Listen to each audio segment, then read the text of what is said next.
জয় মা জয় ঠাকুর।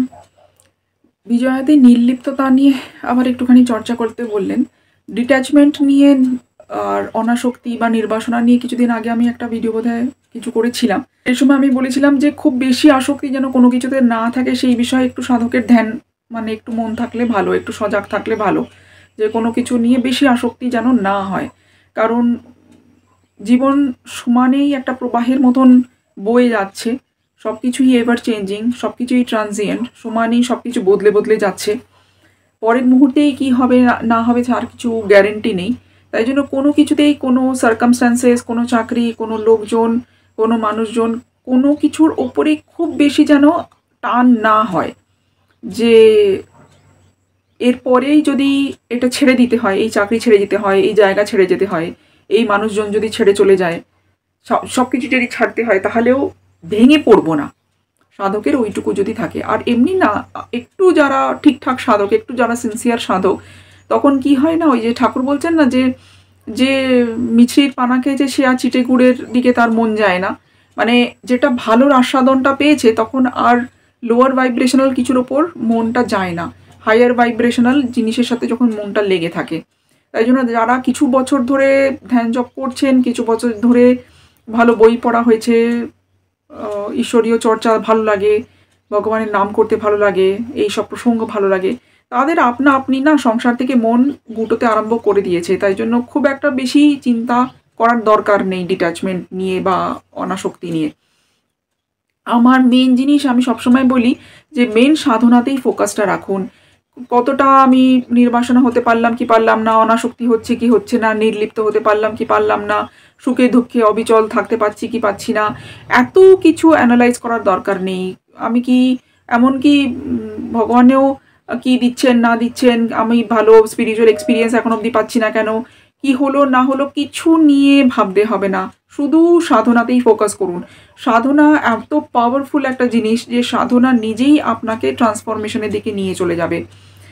মানে লোহা পরশ পাথরকে ছুঁয়ে সোনা হবে, পরশ পাথরকে ছোঁয়া আগে সোনা হবে না, সোজা কথা। বাকি আমরা শুধু একটু সাপ্রেস করে রাখতে পারি, সব কিছু ইন্দ্রিয়গ্রাহ্য জিনিসগুলোকে একটুখানি কন্ট্রোলে রাখতে পারি, আমাদের বাকি রাগ ক্রোধ কাম বাসনাগুলোকে একটু কন্ট্রোলে রাখতে পারি, কিন্তু লোহা পরশ পাথরকে ছোঁয়ার আগে সোনা হবে না। তাই জন্য তার ভাবার দরকার নেই যে আমি ধীরে ধীরে সোনা হব, সোনা হচ্ছি কি হচ্ছি না, কতটা আমি সোনা হলাম, কতটা পার্সেন্টেজ আমার সোনা হলাম, ওই সবের দরকার নেই। পরশ পাথরকে ছোঁয়া মাত্র 100% সোনা হয়ে যাবেন। তার আগে অবধি শুধু সাধনা করা, সাধনাটা হচ্ছে পরশ পাথরকে ছোঁয়ার জন্য, আমার সাধনা ভগবান লাভ করার জন্য। ভগবান লাভ হয়ে গেলে আপনি সমস্ত ওই নির্বাসনা, অনাসক্তি, নির্লিপ্ততা, অবিচল থাকা, সুখে দুঃখে, এগুলো সব আপনা আপনি হয়েই যাবে। হবে না হবে তিনি দেখে নেবেন, সেটা নিয়ে ভাবনা চিন্তা করার দরকার নেই। আমার ভাবনা, আমি ভগবানে আমার সমস্ত মন প্রাণ দিয়ে আমি ভগবানকে ডাকছি কিনা, সেটাই আমার সাধনাতেই পুরো ফোকাস আছে কিনা, সাধনাতে ফোকাস রাখা, বাকি সব আপনা আপনি হয়ে যাবে। এইটা প্রথম কথা। এবার নির্লিপ্ততা নিয়ে আর একটা বলি, যেটা একটু যারা সিনসিয়ার সাধক তাদের নির্লিপ্ততা অনায়াসে কি করে হয়ে যায়। আপনি দেখুন, যতদিন আপনি একটা জায়গাতে আছেন তখন ওই জায়গাকার, এখানকার লোকেরা কীরকম, এটা এরকম, হ্যাঁ এখানে আরেকটু পরিষ্কার হলে ভালো হতো, এখানকার পলিটিক্যাল কন্ডিশন কীরকম, এখানকার কোন গভর্নমেন্ট চলছে, কোন পার্টি চলছে, কী পলিটিক্স হচ্ছে, লোকাল গভর্নিং বডিজরা কীরকম, সেগুলো নিয়ে আপনি স্ট্রেস নিচ্ছেন। আপনি যেখানে চাকরি করছেন সেই চাকরিতে কলিগসরা কীরকম, বস কীরকম, সেটা নিয়ে আপনার স্ট্রেস। ফ্যামিলিতে আছেন, যাদের সাথে আছেন সেখানে নিয়ে আপনার স্ট্রেস। কিন্তু যদি ওই জায়গাটা পরিবর্তিত হয়ে যায়, যদি আপনি অন্য জায়গায় চলে গেছেন, অন্য চাকরিতে চলে গেছেন, অন্য দেশে চলে গেছেন, অন্যান্য লোকেদের সাথে আছেন, তখন সেই আগেকার জিনিস নিয়ে আপনার কোনো স্ট্রেস নেই, সেগুলো নিয়ে আপনার কোনো মাথা ব্যথা নেই। তাই জন্য দেখুন, অ্যাটাচমেন্টটা যেটা মনে হচ্ছে সেটা অনেক সময় অ্যাটাচমেন্ট কিছুই নয়, সেটা সারফেস লেভেলে, শুধু মানে বাইরে থেকে। ওটা যেই সব কিছু বদলে যাবে তখন ওটার প্রতি আপনার কোনো অ্যাটাচমেন্ট থাকবে না, কোনো ব্যাপারই থাকবে না, ওটা নিয়ে আপনি নির্লিপ্ত, মানে ওটা নিয়ে আপনার কিছুই এসে যাচ্ছে না। মানে এখানে যখন আমরা ভারতে বসে আছি, আমেরিকার পলিটিক্যাল কন্ডিশন নিয়ে আমাদের কোনো মাথা ব্যথা আছে? কোনো মাথা ব্যথা নেই। কোথায় ক্যালিফোর্নিয়াতে আগুন ধরে গেছে সেটা নিয়ে আমার মাথা ব্যথা আছে? কোনো মাথা ব্যথা নেই।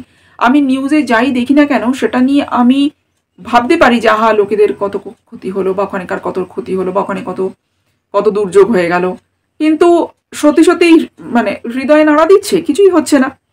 সেরকমই আপনি যেখানে আছেন সেখানকার জিনিস নিয়ে আপনি চিন্তিত রয়েছেন, কিন্তু যদি পরিবর্তন হয়ে যায় তখন আবার সেটা আপনার কিছুই গায়ে লাগবে না।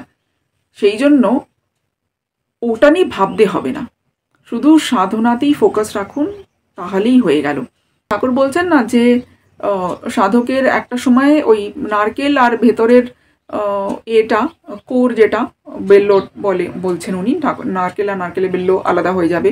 নারকেলের যে ভেতরের এটা আর কি শাঁস, যেটা সেই সাদা শাঁসটা নারকেলের খোলটা থেকে আলাদা হয়ে যায় শুকিয়ে গেলে, তখন ভেতরে ঠাকুর বলছেন ঢক ঢক ঢক ঢক করে।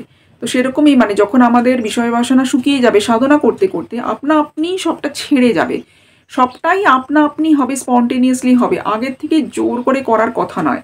আর একটা বিষয় যেটা আমি আগেও হয়তো কোনো ভিডিওতে মেনশন করে থাকবো, যে সাধকদের যদি কোনো বিষয়ে কোনো বাসনা থেকেও যাচ্ছে, কোনো একটা জিনিস নিয়ে আপনার কোনো চাহিদা আছে যে হ্যাঁ আমি এটা করতে চাই, ওটা করতে চাই, সেটা করতে চাই, কেন এটা থেকে যাচ্ছে সেটাও অ্যানালাইজ করবেন না।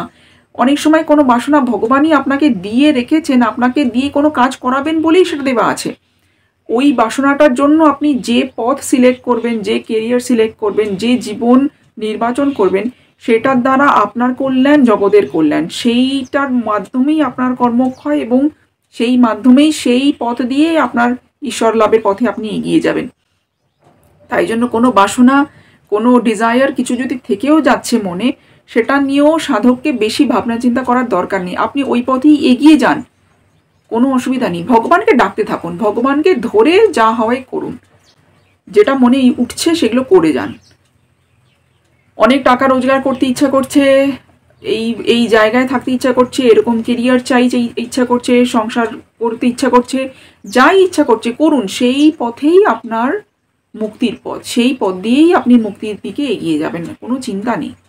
ভগবানকে ধরে খেলা করুন, ভগবানকে ধরে খেলা করুন, কোনো চিন্তা নেই। বাকি অন্যান্য জিনিস নিয়ে চিন্তা করতে হবে না, শুধু সাধনা করে যান, শুধু সাধনা করে যান, সাধনাই আপনাকে এগিয়ে নিয়ে যাবে। বিশ্বাস নিয়ে, ঐকান্তিকতার সাথে, সিনসিয়ারিটির সাথে সাধনা করে যাওয়া। জয় মা, জয় ঠাকুর, হরি ওম।